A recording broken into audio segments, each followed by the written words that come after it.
Real-time rendering is now in V-Ray. You can now explore and render your scene in real time directly inside your host platform. In this video, I'll show you how to use real-time rendering with V-Ray for SketchUp, but this will be rolling out across all platforms soon. What I really enjoy here is no preparation is needed. I'm building my scene as usual. I have just already set up some basic lighting and materials in V-Ray, and I'll switch on the live link viewport, and magic starts happening immediately. Once it loads, I'm looking at a rendered image right on top of the viewport. Great, right? But is that all? Just a still image? Well, not at all. Let's start orbiting around. And I'm honestly surprised, even though this is not the first time I try this. I'm navigating the SketchUp viewport with zero lag, while seeing a ray-traced render update in real time. I'll zoom in and orbit around exactly as I normally do in SketchUp, but now I'm checking viewpoints and geometry details with much better precision. Reflections, displacement, photorealistic materials, they all respond instantly as I explore the scene. And now it gets even better. I want to create some columns to support the roof.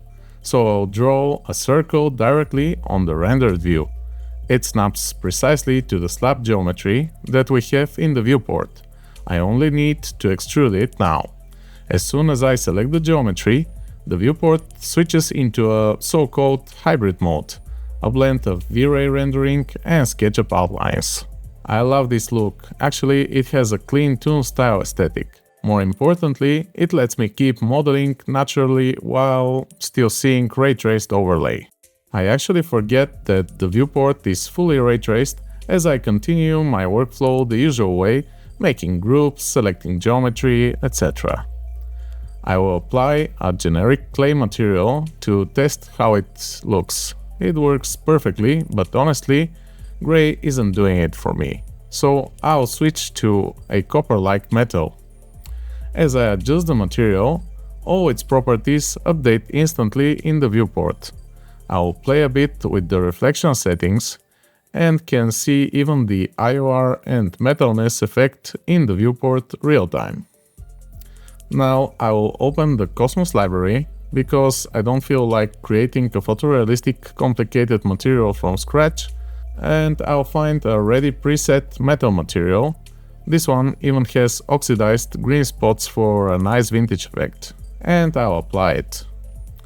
Looks nice, and once I deselect the geometry, I get the clean render. I already have the rest of the columns created and tinted slightly towards the red. So I'll move on with the design. The point is clear, working in the live link viewport feels just as natural as the classic view, except I'm seeing final quality rendering the entire time. Now I'll start populating the scene to tell the story of the project. Cosmos assets give me almost everything I need, and the library keeps growing with so many great items that I want to use them all. Sometimes I forget what I was looking for as I browse through the assets. There are all kinds of interesting characters here. Bernard and Fabian are one of my favorites. In this case, I'll use the kneeling guy as if he is fixing a bike.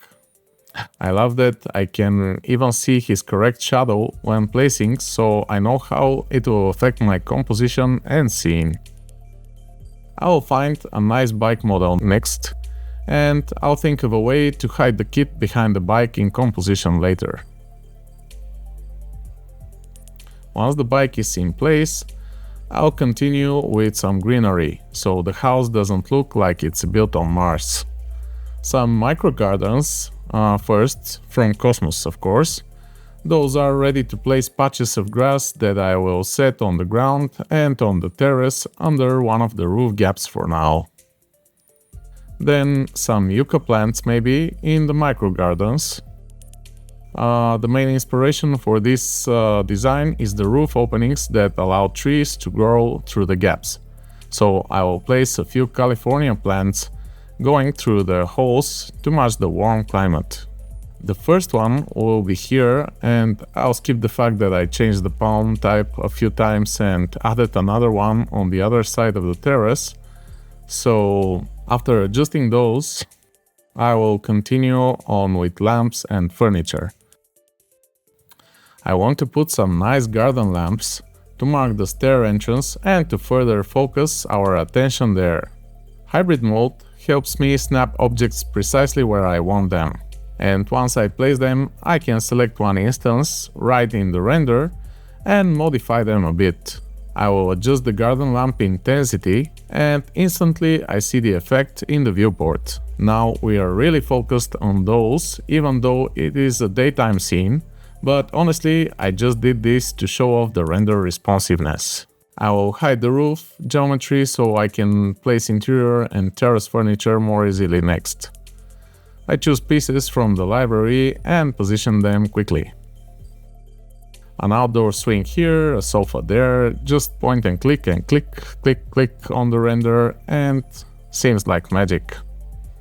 I'll spare you the design process and adjustments, but I ended up with something like this that I'm kind of happy with.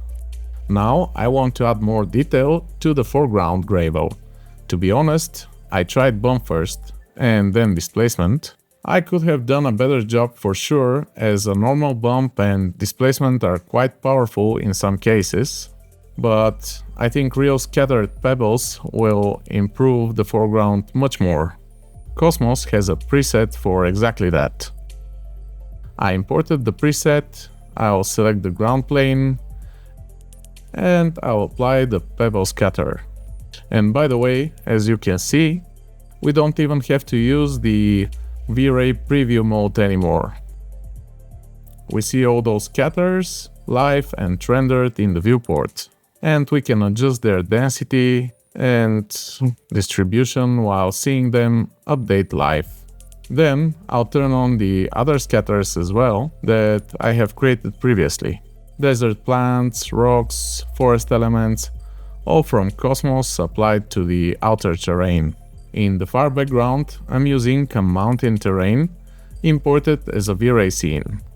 The classic SketchUp viewport lags a bit even with the low poly version of this huge geometry. I set it to point mode so it doesn't slow the SketchUp viewport. However, LiveLink displays the full height poly geometry with absolutely no problem. The same goes for thousands of high poly pounds and trees, huge polygon counts handled effortlessly.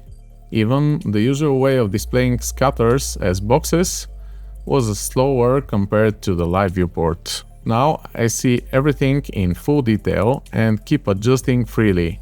How about those cactus spikes and real scanned boulders? I love the detail and there is so much of it. Before finalizing, I'll test the lighting scenarios by moving the sun position from dusk till dawn for the pun, but rather vice versa. I can adjust the sun and instantly see the effect.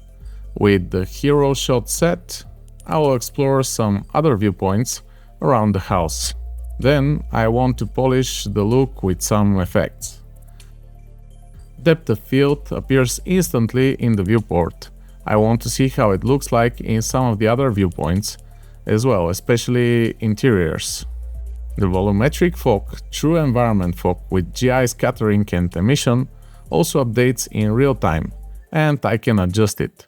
I get atmosphere and God rays immediately. I'll fix my fog tint and I will enable scattering of the fog. All those effects are right in the SketchUp viewport without any window switching, exports or complicated pre-setups. While scene exploring, I noticed a small issue on the steps, so let's fix it right away.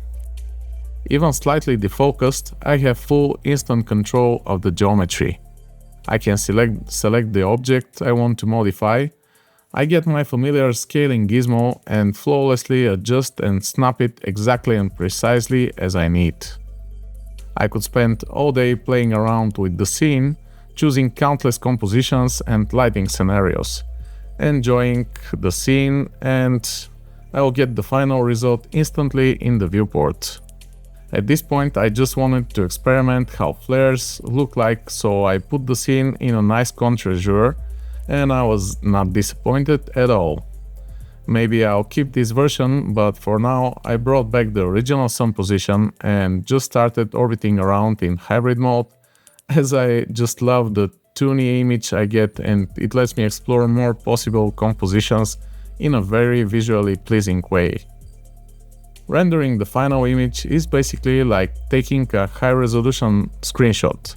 There is almost no difference from a full-quality V-Ray render, with all the bells and whistles.